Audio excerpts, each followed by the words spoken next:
Hey, we're live. Wow, StreamYard is actually on the job today. Usually, like I'm sitting here for like a minute or so trying to figure out if we're live or not. But hey, we are live. I think StreamYard knows this is a show I've been looking forward to for a while. Because this is a few good minutes. This is the first few good minutes of the week for me. By the way, I'm Brent Leary, just in case you didn't know that. Uh, and yeah, I've been to a lot of CX CRM industry events this year. And guess what? The hottest topic is AI. I know that's a surprise to everybody out there, but yeah, everybody's been talking about AI. It's interesting how the talk has changed from the beginning of the year to where we are today. Maybe we'll talk a little bit about that with my guests. But one thing is really interesting to me right now. Well, besides the Rams looking like we might not ever win another game this year, is really the kind of the dynamic between AI and the economy and what's going on in the industry, enterprise apps. Particularly, I'm really curious about what's going on with VCs and maybe a little bit of private equity, and just trying to figure out how all the AI and the economy is impacting what's going on from that perspective. So I have a really interesting show, and I can't wait to start digging into it. But before we do dig into it, and we are waiting for one of our guests, so I'm kind of tap dancing here. But before we do that, I actually have another show tomorrow. So I'm going to do a little. I'm going to call this housekeeping. I always kind of get confused with housekeeping and house cleaning. And if you've seen my house, I really shouldn't be confused. Anyway, so I'm really interested to. I was supposed to have this conversation last week. I was at Verint Engage, and I always enjoy getting a chance to talk to the folks over there. And as they do things like talk about the Uberization of the contact center and how they're using bots and automation to give more power over to not just the customer, but also to their employees who are helping their customers. And, I'm going to be talking a little bit more about that tomorrow with their chief product officer, Jamie Merritt. Now, I was supposed to talk with him while I was out there, but, we weren't able to make it happen. So thankfully, he's going to be able to join me tomorrow. So we're going to get into this. They're pushing out bots, and we got to talk about the distinction between bots and co-pilots and agents and anything else that's coming on. Because like I said at the beginning of the year, I was hearing a lot about bots and co-pilots, and now I'm hearing more about agents. And there's been a transformation or a transition or evolution, or you just pick a word. It's it. And so I'm looking forward to talking to him about that. All right, so that's tomorrow at what time is that? 1:30 Eastern, and that's right before me and Paul, the venerable Paul Greenberg, that is, do CRM players. Okay, so I'm on the lookout for my one guest, but I have my two other guests here, and these two folks are. I can't believe I think I met them 10 years ago, actually maybe even longer for one of them, but I do a lot of work in the CRM, CX industry, and Salesforce, of course, is one of those companies that I've been fortunate enough to do some things with. And it's because of Salesforce I met these two gentlemen. And actually, I met my first, well, I'll do alphabetical order. Yeah, I'm going to do alphabetical order. So I met the first guest I'm going to introduce you to is I met him actually before he got to Salesforce. He had a company called Assistly, and they were doing customer service software pretty much aimed at small and mid-sized businesses. So we were doing this contest called CRM Players. Paul, the venerable Paul Greenberg, I got to make sure I give him his proper title there. The venerable Paul Greenberg had this idea to do this contest, CRM Idol, where we try to identify kind of newer, not as well-known companies that are doing things in CRM. And we wanted to give them a highlight because, they weren't the big guys and they weren't getting a lot of attention. And there was a lot of great companies out there. And one of those companies was Assistly. And Assistly made it all the way to the finals. They might have even won, but they got bought by Salesforce before we could actually announce the winner, which, probably their loss. Probably not. But anyway, so Assistly got bought by Salesforce. Salesforce turned them into Desk.com. which was the kind of the small business offering for a customer service perspective. That was like 2014, something like 2014 or so. And so Alex Bard was one of the co-founders of Assistly, and now he is the managing editor for Redpoint Ventures, and he's here with me right now. Hey, Alex. Hey, Brett. How's it going? Going good, man. I can't believe it's been that long, but I guess it has, huh? Well, if we, and these dates are, tattooed in my brain, not as much yours, but we met, it would have been 2010. So that puts us almost at 15 years together. Wow. And that is because we were acquired by Salesforce in 2011. Wow. And one other small correction. I am not a good writer and I am not a good editor. So I'm certainly not the managing editor at Redpoint. I'm the managing director. You don't want me editing anything. You can do that right into ChatGPT. Managing director. Yeah. Okay. Yeah. You directing is enough. You don't need to do directing and editing. Easier to just point than have to write. Awesome. So, and now that, thank you for the chronology too, because man, time is flying here. All right. So you were bought, Assistly was bought by Salesforce, and Salesforce kind of transitioned it to desk.com. And this is where my next guest kind of comes in. And we are, I guess we're now into the 2011, 12, 13 kind of time frame. And Scott Beechuk, who, as Alex said, he kind of helped run desk.com after Alex made his kind of departure. And now, fast forward, he's a partner at Norwest Venture Partners. So, Scott, man, thanks for joining me. Hey, Brent. Thanks for having me. Great to see everybody. No music, no guitars in the background this time, because Yeah, I'm not on tour, but not in the studio today.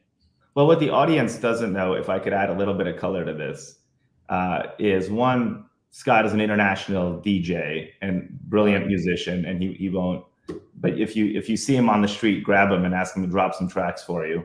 And two, he did take over desk.com, and that was because when we were acquired I needed to find the person inside of Salesforce who, one, knew Salesforce intimately, two, was one of the most trusted people there, and three, and I say this with the greatest level of respect, got shit done. And that was Scott. He sort of excelled on all three, and he came in and helped make that successful. You gave us the keys to a Maserati. It's easy to go fast. Those things are always in the shop, Beechuk. Okay, maybe I'll choose a different car next time. Thank you. I'm just gonna drop off screen and let you guys go, because this is great already. Just hear you guys talk. So you guys were both at Assistly. You've been in enterprise software, but now you guys are both in venture, and you've been there for several years now. What, about at least 7 or 10 years a piece, I guess. And we're in this really interesting time, at least it feels like it, because with what's going on with AI since OpenAI came out almost not even 2 years ago. And I was saying before I brought you guys both on, I go to a lot of events, and at the beginning of the year, the AI talk was kind of one thing, and now we're closing in on the end of the year, and it feels like it's almost a completely different conversation. And I'm talking about from the enterprise apps perspective, mostly CRM, CX kind of perspective. But it feels like everything is changing, and so I was really curious, the AI impact it's had on all things in CX and CRM.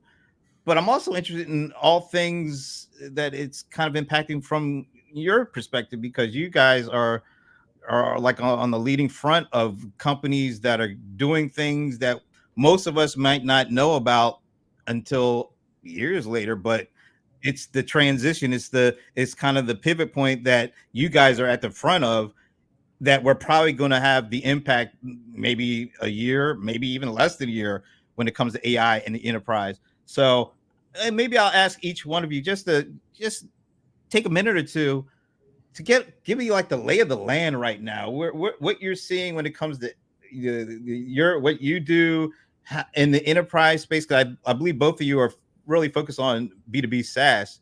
So how does AI and what's going on with the economy and even the election. I mean, there's a lot of stuff going on. I'll ask you, I almost feel like we're going to do a debate here, but we're not.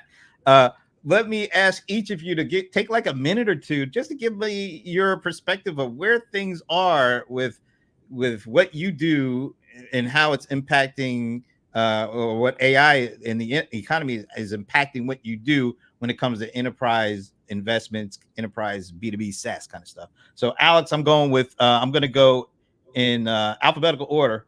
So we'll turn things over to the venerable. No, you're not old enough to be venerable. The gentleman from San Diego, Alex Bard. Just give us what you see right now. What's going on? Wow, I was gonna let Beechuk go first because he's been in venture, for so much longer than I have, and it was gonna buy me time to think about that. You touched upon a lot.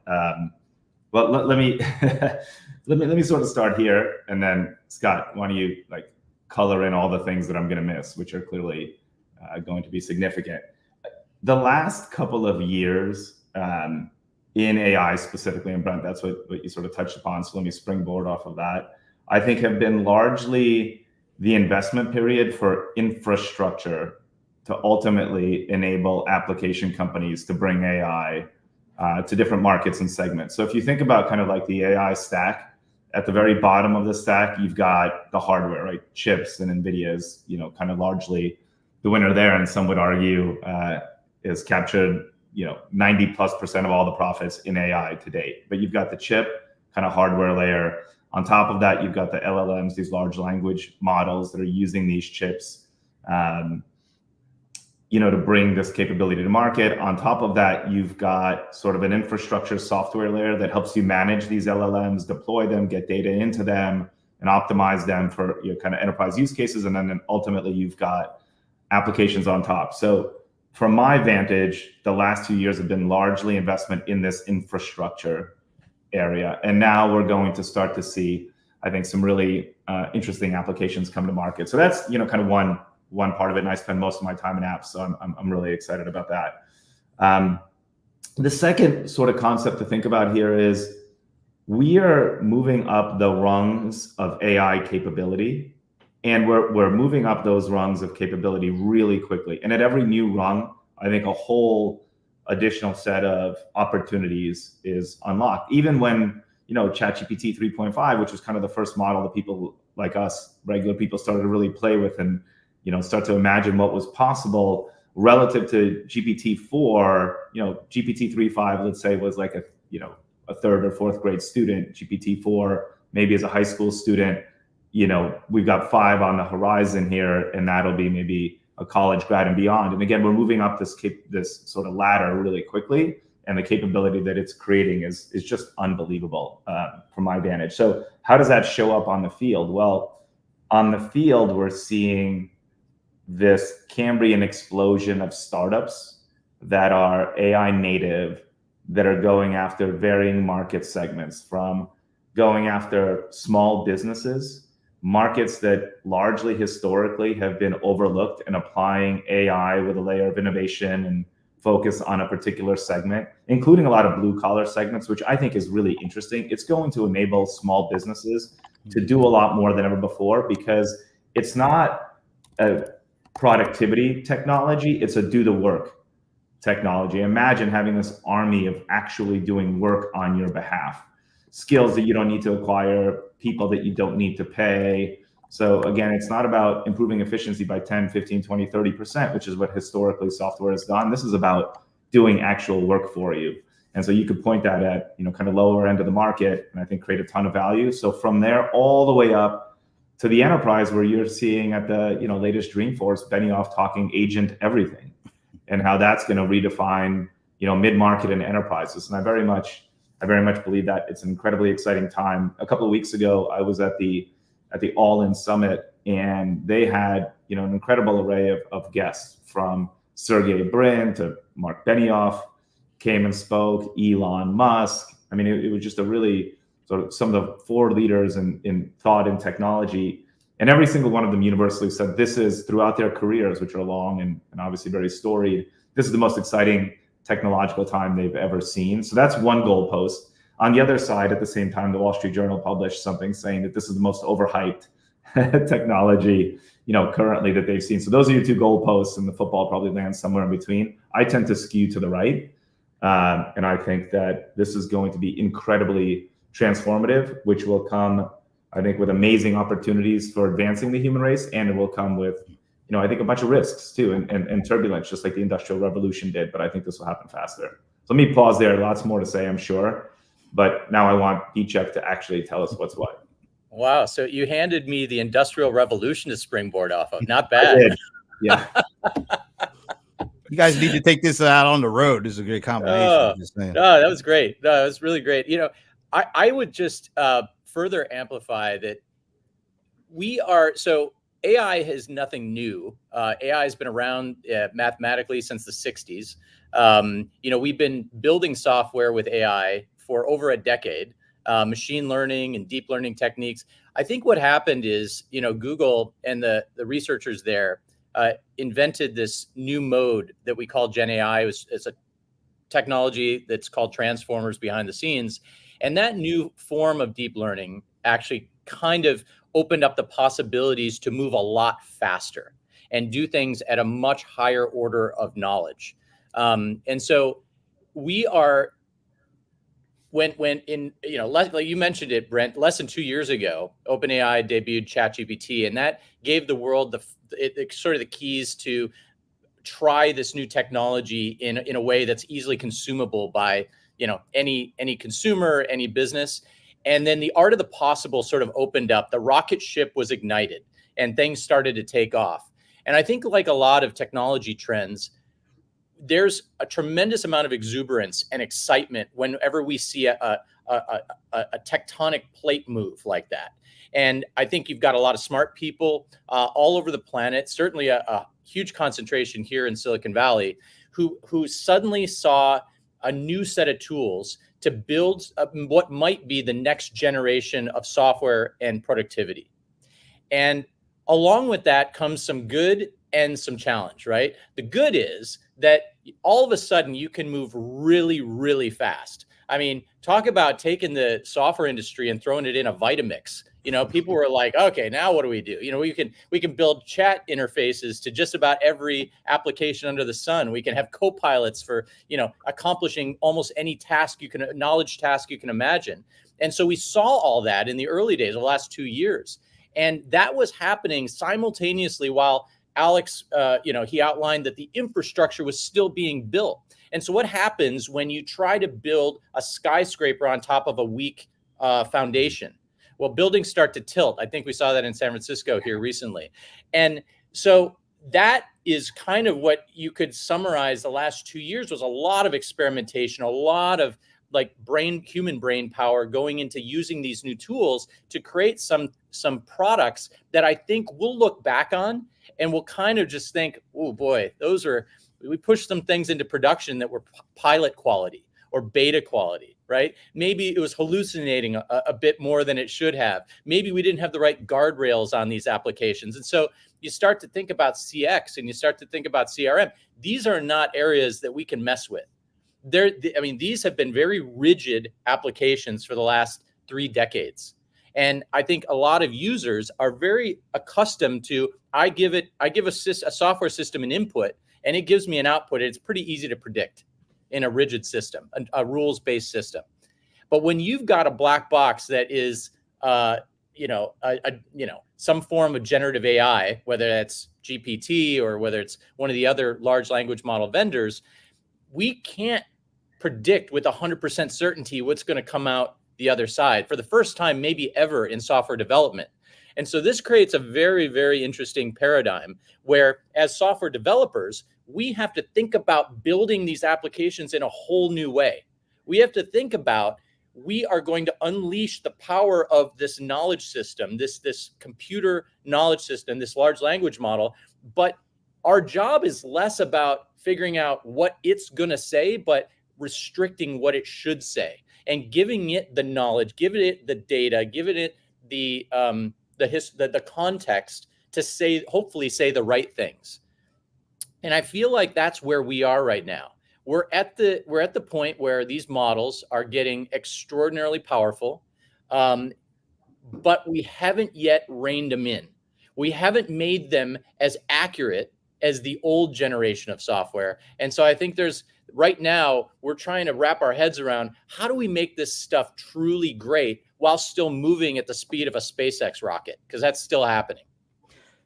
Yeah, can I add something to that? Yep, absolutely. So Scott said a couple of things, which I totally agree with. And what came to mind is, a bunch of the startups that I'm fortunate and founders to work with. I kind of say this, some version of it, I'm sure we all say, which is the famous Wayne Gretzky quote, which is ski where the puck is going, not where it is. And again, I just go back to like the rate of improvement is so fast here. And I do think Scott's absolutely right. We're going to look back on some of the applications built today and laugh, but you have to build them today and put them in the real world to be able to have hands-on experience with them and iterate really quickly to be able to make them smarter and more capable. The other thing that I kind of wanted to just say, Scott kept saying say, and it's an interesting, like what we want these things to say. And I think that that's an interesting thing to key off of, because the first gen of stuff right now is all about saying. It's like an interface that can respond synchronously or asynchronously, largely through text. Now we see these incredible voice interfaces that make it sound like you're talking to a real human that you can interrupt, but it's really kind of a back and forth conversation, which is why I'm keying off of say. The real power isn't that though. The power is do. And you can even see that in the O1 preview from ChatGPT, which is like the ability for these LLMs to now go and perform multi-step functions that take like real cognitive effort, access to different systems based on what happens in one of the actions that it takes. It'll inform the next action that it takes. That will become the magic, not just saying, but actually doing. And again, in spirit of skiing to where the puck is going, we have to be okay with making some mistakes along the way to recognize like the full potential of what this stuff can do. And I just think so exciting. I think that's kind of, and I'm going to bring our next guest in, but I think that's kind of the difference that I saw at the beginning of the year when I was going to a lot of these industry AI events, or now they're called AI events. They were just user conferences back in the day, but where it was really talked about like bots, and you could tell bots to do things, and bots can handle like simple tasks, and they're great at doing those things. And that was kind of the beginning of the year conversation. But as you just said, that now we're, and I think I've seen it from Oracle. I've seen it from HubSpot. I definitely saw it all week long. And when I was at Dreamforce, it was about agents that can have a certain level of autonomy, that they can do things and they can reason on their own. That was a huge difference now than we were seeing at the beginning of the year. And I think we're just at the tip of the iceberg for that kind of conversation, which is great. Because I want to now introduce this guy. Has like, I don't know, I think I've given him 2 or 3 nicknames at this point. He already was the Midas of MarTech. I cannot take credit for that one. But I think I did call him the golden smog of CRM because he's got the pipes, and he's also the voice of PPN. And it was a conversation I had with him that kind of got me started down this. So I'm going to play a little clip of a conversation we had. It was just, it feels like it was like last year, but it was really only a couple of months ago. And it was around when Andreessen Horowitz announced that they were buying GPUs to kind of entice the hot tech startups that they wanted to get involved with to come play with it. I'm just saying play, but you know what I mean. So I'm going to play this little clip, and then we're going to bring them on. For having these venture arms or these M&A arms is to go and explore what other innovative companies are doing. Let's just say they don't succeed, but they were onto something. Let's say you invest in 20 different companies. You have 20 entities that's going to look at different things and explore different avenues that you can't do as an enterprise alone. Your responsibility is to your shareholders, your company, your executive team, your employees, and you're already down a particular path. So, if Salesforce is in CRM today, maybe Salesforce is in something else in in the next 5 years. And because of this reason, I mean, NVIDIA's own story is a great lesson for a lot of companies that they have always built a great platform. They navigated into the graphic GPU space. They even invented the term GPU. And when they decided to go down this path, they built a whole platform around this particular type of infrastructure and this type of problem to be solved. It transformed NVIDIA. You ask people about NVIDIA today, they don't think of them as a graphics card company. They think of them as an AI company. All right, so let me bring in the one and only Anand Thaker to the conversation. Hey. Hey, I hope you guys can hear me. I've been having tech issues. AI has not solved my internet problems or my ignorance of how to solve those things. So, Scott, it's wonderful to see you again. Alex, wonderful to meet you. Wonderful to meet you too. We can't see you, but it's great to hear you. Oh, you cannot see me. That's fantastic. Well, I can see you. You're a little blurry, but I can see you. Scott, can you see him? I can't see him. It looks like he's got the lights off.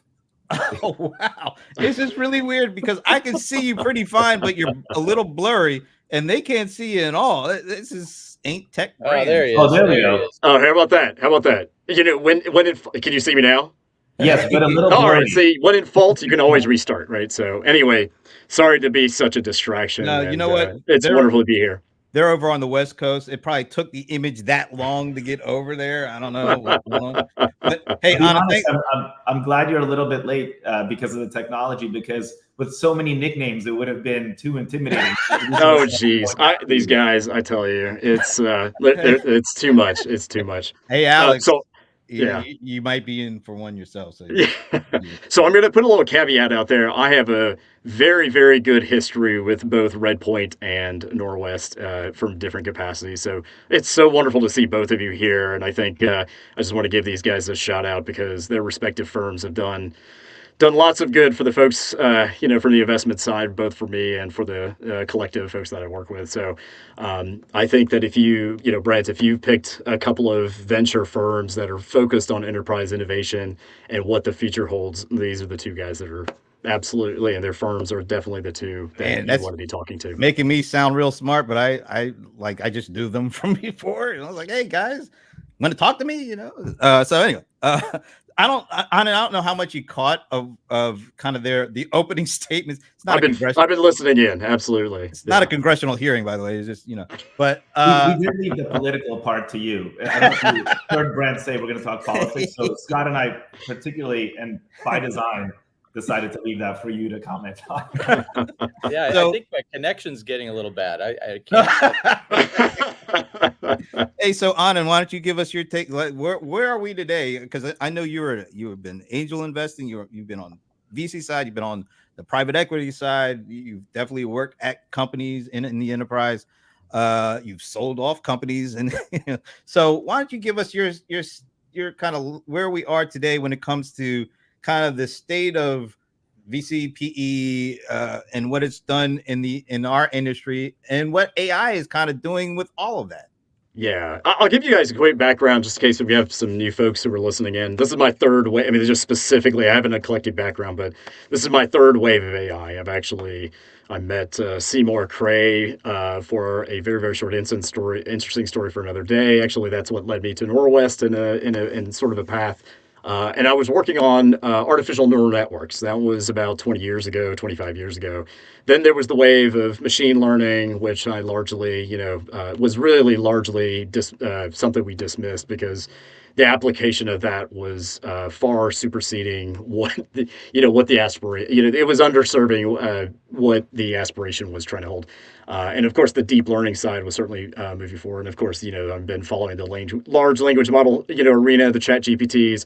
But most of my focus has been on the intelligence side and the decision making around those. And that has been a theme across most of my career when it revolves around this particular capacity. So as Brent said, I've certainly invested into and even leveraged those solutions in the energy and finance and, of course, marketing, and now back into the investment world again. So I guess I'll give you, a quick 2 or 3 points. These gentlemen have done a great job. Alex and Scott have really covered a lot of great basis on it. So I'm going to try to just kind of add to the flavor. But AI, as Scott mentioned, these things have been around for a while. It's really exciting that we've finally gotten to a point where more people are paying attention to that as a society, because there are certainly good and bad players on that regard, and it is what it is. But But one of the things that, we're going to see, there are lessons to be learned even from before. And I think a lot of folks should go back and read history about how AI has been applied over the time, especially in the early 2000s up until the mid 90s, all the way to the mid 2010s. And watching that history unfold about how AI was being used, especially for scientific endeavors, making these very profound or supporting these profound, discoveries or insights that have been very useful. But also, how algorithms and AI have been incredibly misused as well as been misapplied, causing a lot of companies to just fold because of that reason as well. So I love the enthusiasm. Go read history, right? That's sort of my first point. But I think that, for most enterprises today, and I love a lot of the companies, we're all a part of and the circles we're part of, they're all overstating right now, what the possibilities are for other mid-market to large enterprises, which I've been focused on lately. And the reason for that is because they're trying to boil the ocean. They're trying to bring that, we've got this chat GPT thing and we can apply it in a way that, will profoundly change the way your enterprise works. And unfortunately, the problem that I've been seeing has been these pilot projects, as both Alex and Scott have talked about. They are successful, right, within their pocket, but then they get launched throughout the entire enterprise as opposed to nice incremental or maybe segmented, various segments and steps. And then the company faces an incredible distraction from how that gets, misapplied. I won't say who this company is. For instance, I was working with them and they had certainly a company that was, they had one of the vendors that had mass applied the, AI across the board. And what ended up happening was that they ended up the AI had misconstrued how customer agents were working with customers, and said you had all this crisscross. You had agents who thought they knew about who they were talking to, and you had customers who were interacting with AI about somebody else. And it was crazy how the pilot was incredibly successful, and we had to untie the knot and then go back around and certainly hire people to go and reapply that. So if you hear about boil the ocean, types of aspirations about AI or applications, not aspirations. Aspirations are great. The applications of AI today, be very, very cautious and take it not only from the pilot, but take it from a pilot, let's say from a team to a division, and then from a division, to an SBU, and then maybe to the company as a whole. Because I think even though it's going to take longer, it costs more, I think you're going to learn more about, and this is kind of what comes down to another point, which is I love, AI and agents are all, I love the terms and it's fantastic, but the lesson here isn't about the technology, it's about how we operate with that technology. And that is the greatest lesson to be learned through all of these endeavors with regards to AI. And that has been, prolific. I know it sounds cliche, but I think today we're finding out that while it's in the hands of more people, we are re-educating ourselves about what that means to us individually, what that means to us in terms of our team, and certainly what that means to us for, a company or, beyond in terms of society. And then the last point I'll try to throw in there, squeeze in there, is that, being on the investment side, both in private equity and VC, I've been seeing two views of this, right? And this is usually typically consistent with lots of hot tech that comes out. And that is, one is investors are really going after very specific solutions or startups that are investing in startups that are handling very, very specific solutions. And they're hoping for that, return within the 5 to 7 year period. And that's one, route that I think will be incredibly successful for folks. Even Scott and I know of a company that we both know of, and, these guys are geniuses and they did a great job of being an AI well before AI, but, interestingly enough, it was just too broad. And finally, once they found a specific problem they were solving, not too narrow, but, a good, market fit with a larger TAM enough, they're incredibly successful right now in terms of how they're approaching things. The other side has been, I think, even some of the people at OpenAI, I guess whoever's left now, had spoken about the fact that you could talk about building around LLMs, or you can think about starting to say, let's leverage the awareness and the hype today and start to build on top of that what we think will be the next platform, what we think will be the next, means of being able to deploy these solutions out in a broader and bigger perspective in a more cohesive fashion. So I reconnected with one of my first investments in AI, like in the startup world, with Kaggle, if you're familiar with that company. And one of the great things about it was there's no data. And having a platform for data was very profound. And of course, Google, eventually acquired them. And then, I had this conversation again with Looker, which is Alex's, company, where they also had, realized that, okay, you're going to have a lot of data, but until you understand as a team how to harness it, that is sort of that more ecosystem or the broader view that a lot of folks have. So either, investing in a specific solution and hoping for a quick return, or, short timeline for that return, or you get a larger platform that thinks about how business is done and how it's changed as opposed to accelerating it as well. So, and lately I've been in the middle of rebuilding companies, certainly kind of thinking about whether, exploring private equity. And it's been interesting to be way outside of technology in terms of how these things could be applied. And it's still a little confusing, right? There's a lot of other priorities right now in terms of how to navigate them. The economy, Brent, you were talking about, like, well, how does this affect the economy? Policy and politics, and of course, certainly, making sure that the company is resilient through anything that we are trying to help them rebuild or reconstitute them in some form or fashion. So, Okay. Sorry for taking like 5 straight minutes, but By there's the way, my few takes there. I think I don't know, Christy, is this Anand's new nickname, or is this a new nickname for either Alex or Scott? Just let me know. I mean, I like Kid AI. It could apply to either one of the three. So just let me know which one, and I'll be sure to use it. All right, I want to go back, and we're kind of like at 36 minutes. Can I extend this to like 10 till 10 minutes to the hour? Because I know you got a hard stop at the top of the hour. So I just want to. There's so much we can talk about here. I want to go back to a question or thought that Alan Berkson, who is the chief narrative officer for the Players Productions Network. He says, we're going from digital transformation to knowledge transformation. Are you seeing new business models emerging? And I'll add on to that, because I think I don't know if it's the end game, but it feels like autonomous automation is kind of what a lot of these it feels like that's what the kind of the nirvana for these agents that we're talking about, is at least either semi-automation, or semi-autonomous or autonomous, but some sort of autonomous automation, being able to throw something out there that can handle things on its own, and like Alex said, not just say, but actually do, and have some logic, not to have to wait to be told what to do, but to make, use all the data that's at their disposal to come up with the right thing to do, and then to do it. So as you look at companies to invest in, is that kind of in the mindset, and is that the kind of companies that you're looking to invest in, because that is kind of a game changer? And then maybe the other thing that Alan is talking about also, the business model.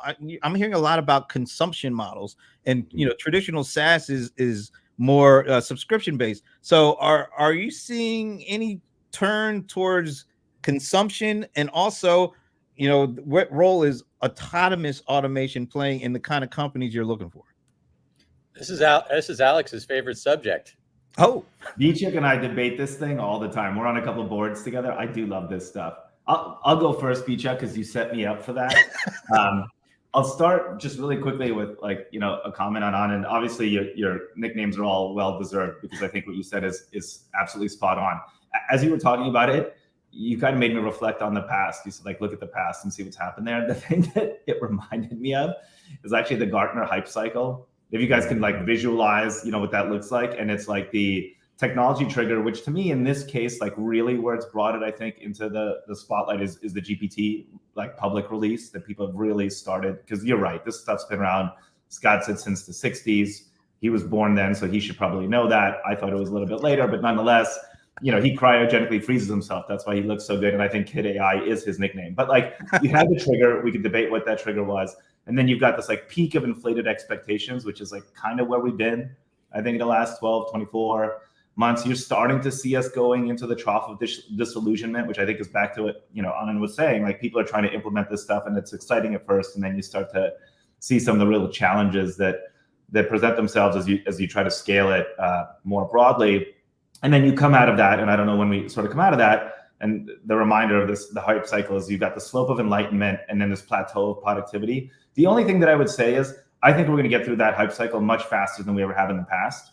And I think you're going to see the slope of enlightenment come much faster than we have in the past. And I don't think you're going to see the plateau of productivity. I think it's going to go like this way. I genuinely, absolutely believe that. And now I'm like future casting, not 3 to 5 years, because we invest at the early stage, but like 10. But I think I genuinely believe it is that transformative. Brent, to your question about like how we're thinking about business models and this idea of like consumption, look, I'll sort of credit this. Two thoughts came to mind. I'll try to get through this quickly. I'll credit this to Brett Queener, who Scott and I know really well. He was at Salesforce since the earliest days. He was a COO. He wrote an article that talked about software moving from CRUD to like work being done because of AI. CRUD is mostly create, read, update, and delete, which is what software has enabled us as humans to do. I think we're getting away from that, and you have to reimagine software doing the work versus a human doing, pushing a couple of buttons to make it do the work. And so when we look at new companies, we want to know like what their vision for the future is, like how they're thinking about completely redefining the workflow. Because I think if you think in this current day and age incrementally, like software has historically been, I think you're going to miss the real opportunity. So that's one. On the business model perspective, people don't talk about this enough. And this is one of the things that I learned by being fortunately, close to Benioff during the period of time that I was at Salesforce. He talked about the disruption. Part of the massive disruption for Salesforce when they launched in '99 wasn't that the product was in the browser and like, why can't, you use software like you use Amazon, which everybody's heard him say. It was the business model. The incumbents could have easily replicated a lighter weight version of their software in a browser. That wasn't it. It was the business model that they couldn't copy because of innovator's dilemma. And so business model creates disruption.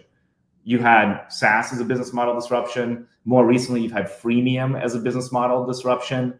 And now I think you're going to see a massive disruption because it's not going to be, in my opinion, consumption-based. It's going to be work-based. And if you think about this, consumption is historically like you're consuming a resource, right? That's how people paid for infrastructure. I think this is going to be you're paying for outcomes, like work to be done.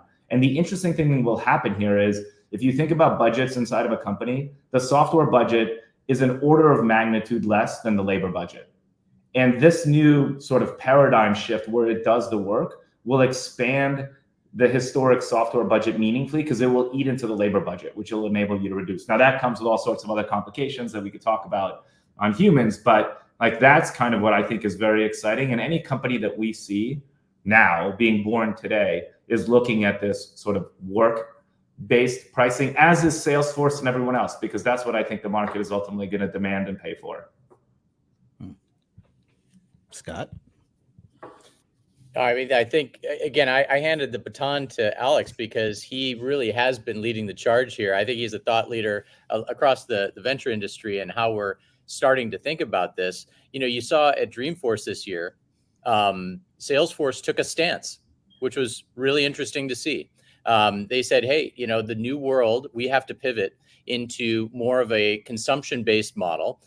They were using conversations as one of the units or the primary unit of consumption. And I think that's interesting because that goes back to what we were talking about earlier, where models today are talking to us and we're having conversations with them.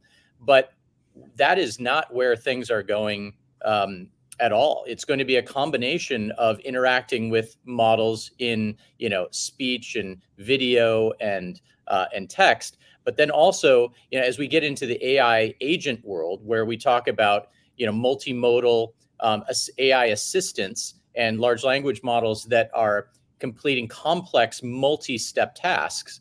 Now, all of a sudden, these systems start to look and behave a bit more like enterprise software that we're familiar with, and they integrate with all of the other existing systems that are going to persist today. Your CRM is not going to vanish overnight. Your ERP is not going to vanish overnight. A lot of our other systems of record are going to stay in place potentially for many decades. But the AI systems of action and the agents that get a lot of the knowledge work, or tier 1, tier 2, tier 3 knowledge work done over time, they're all going to be interacting with those systems the same way that humans do.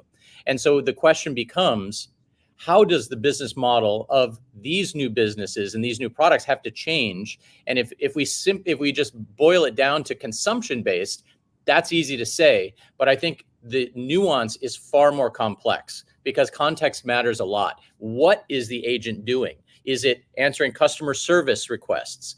Okay, well, then maybe we can charge based on number of tickets that are resolved. But are the tickets for a video game company the same as for Honeywell and a jet engine? Is that worth the same amount? Would you charge the same? Or is it about conversations? Well, I don't know. All conversations aren't created equal. So there's a lot we still need to think through and invent here. But I think it's become very clear that we're moving into a mode where seat-based licensing, and again, a nod to Alex, he's been talking about this for years now, seat-based licensing eventually vanishes. And it may vanish faster than we think for some categories of software. We're already seeing it, where companies are starting to talk about, their AI agent products that are replacing their prior transactional systems. We're talking about, CRUD, which is, the classic CRM ERP paradigm.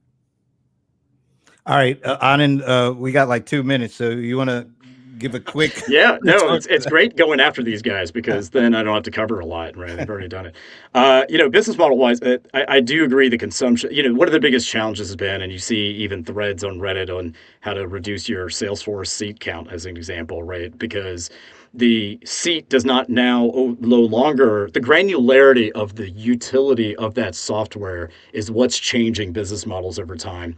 So it used to be you had a server and it was all you can eat and then blah, whatever. And then now you've got SaaS, which has become more seat-based or subscription based. But now even we are starting to refine, even by a individual standpoint, where that platform of that seat's being used. So I think it's incredibly important to understand that as we do move to the consumption or do go to a more refined model, I would go look at the cloud-based, cloud solutions out there now, because they are starting to do a lot of this as a model for that, or at least as a sort of a herald for a lot of what's coming down the pipe. There are going to be parts where everyone uses it all the time. That's great. We can vie for that. Then there's going to be the granular elements of, well, they don't need customer service. They don't need sales. Why am I paying for that whole thing for that particular seat? And I think a lot of CRM systems, even Salesforce, has done a great job of trying to do that, but now they're going to have to reinvent themselves, right? And I think it's what both Alex and Scott were alluding to, is the reason Salesforce was successful was because they reinvented the model and built the company from the bottom up, from a whole new different mindset, whole different model. And that's that's certainly one of the biggest challenges. And I'll add one more point, if I may, take an opportunity, is that we these models are about there's going to be a time. This is a lesson from long ago that's going to come back again. I had actually did the worst undervalued of selling one of my companies, and this is one of the lessons that came out of it was I had sold an algorithm. I thought it was broken. I didn't understand the value of it. Sold it to this gentleman. 6 months later, he comes back and he shows me, obviously he made more in a week than what he paid for my AI.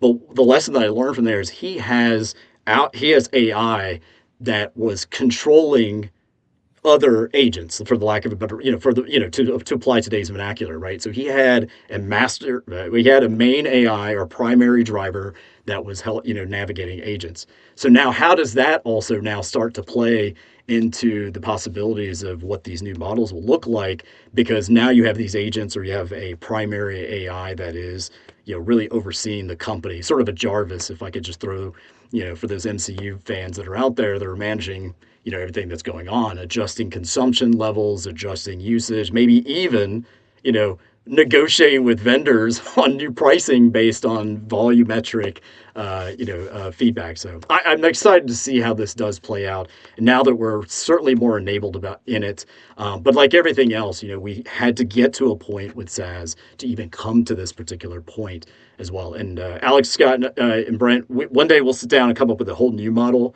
because everything's been 2D cycles and, hearts and, cubes, but I mean, squares, but I think it's time for another little more realistic, version of how we look at the industry and how we look at ourselves in terms of where technology is going. So. And you heard that right from Kid AI, because that's apparently what Christy was talking about. You get another nickname. All right, I defer to these guys. They certainly have been very, very involved. So. Now, this has been a great conversation. It's hard for me to believe we're already closing in at the top of the hour, so I'm going to make sure Alex does not be late to his meeting here. Maybe a quick one on a scale of 1 to 10. What chance is there for a new startup in the enterprise space that comes out of like nowhere and upends what's currently going on and maybe even upends the big boy on the street, Salesforce? Because Salesforce has been the king of the hill for 25 years. Is there a possibility in the next 5-10 years that we're looking at a company that we don't even know who they are right now that could actually upend them? What on a scale of 1 to 10 being the most likely, how likely is that scenario to happen? Alex first. Oh man. Am I gonna get a call from Mark depending on here? Look, it's hard to say 1 to 10. I think that it is. I think it is more likely than it's ever been, to be honest. Okay. And I do think because this technology is really disruptive, and I think if you look at history back to kind of what Anand has said, it's seldom that companies stay in the prime sort of disproportional share of the market position for 30, 40, 50 years. Now, the incumbents today, I think, are much more powerful than they've ever been in the past. They move much more aggressively. They have more resources. They're self-disruptive. And Mark is a visionary. He will not sort of let the light dim on him. And so that'll be a tough challenge for any startup. But I'm a believer in startups, and I'm a believer in innovation. And while incumbents have distribution and data advantage, startups have, I think in this case, business model and agility innovation advantage. So it'll be fun to see. And if it happens, I hope I'm fortunate to be part of the journey of that company. Nice. You say you're not going into politics, right? I don't know. Sounds like it could be. Anyway, Scott.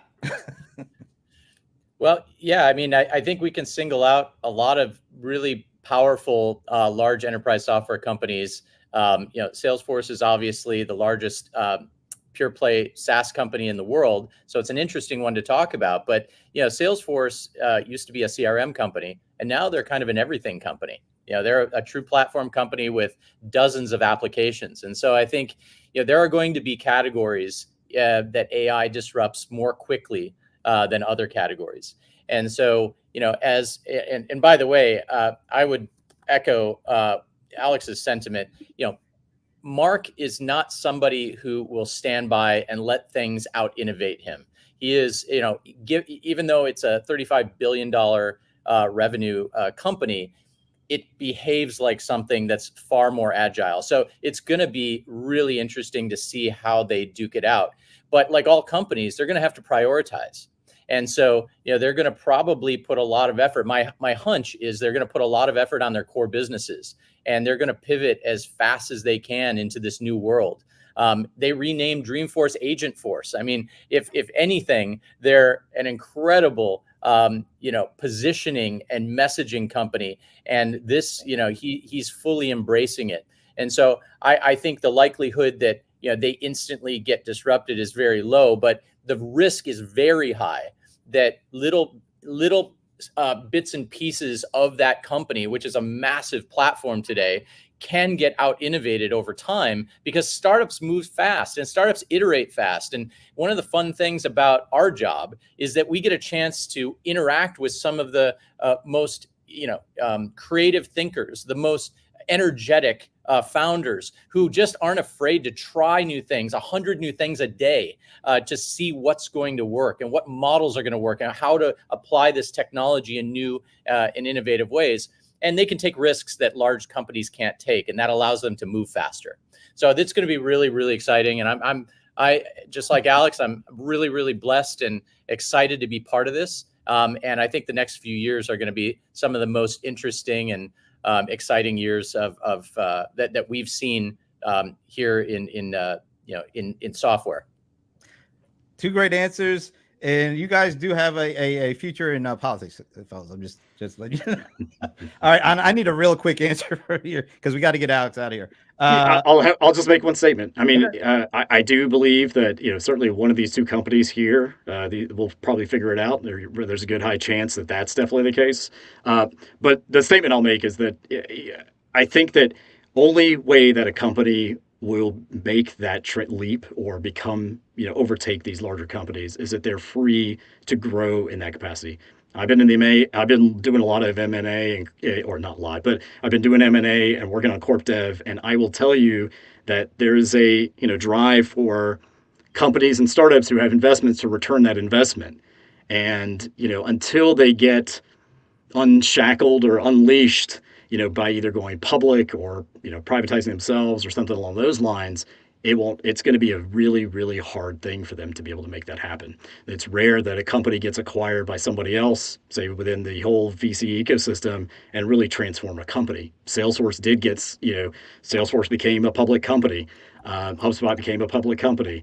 NVIDIA, all these startups, I agree, will definitely make an impact, but they have to be given the opportunity and work with people who are patient enough to let them ride and let the winners go. So if that happens, we'll definitely see it from that particular standpoint. Okay, all right. So no one chose to answer on a scale of 1 to 10. Just letting you guys know. Anyway, this is great. That's what politics does. Right? We don't quantify that stuff. Come on. You guys have just made this a great few minutes. Believe me, I needed this because my Rams are doomed to like 1-15 this year. I really need good stuff to think about. So I really appreciate it. And I would love to do this again down the road if you guys are up for it, because I know the people that were listening to this got out as much as I did out of this kind of conversation, listening to you three.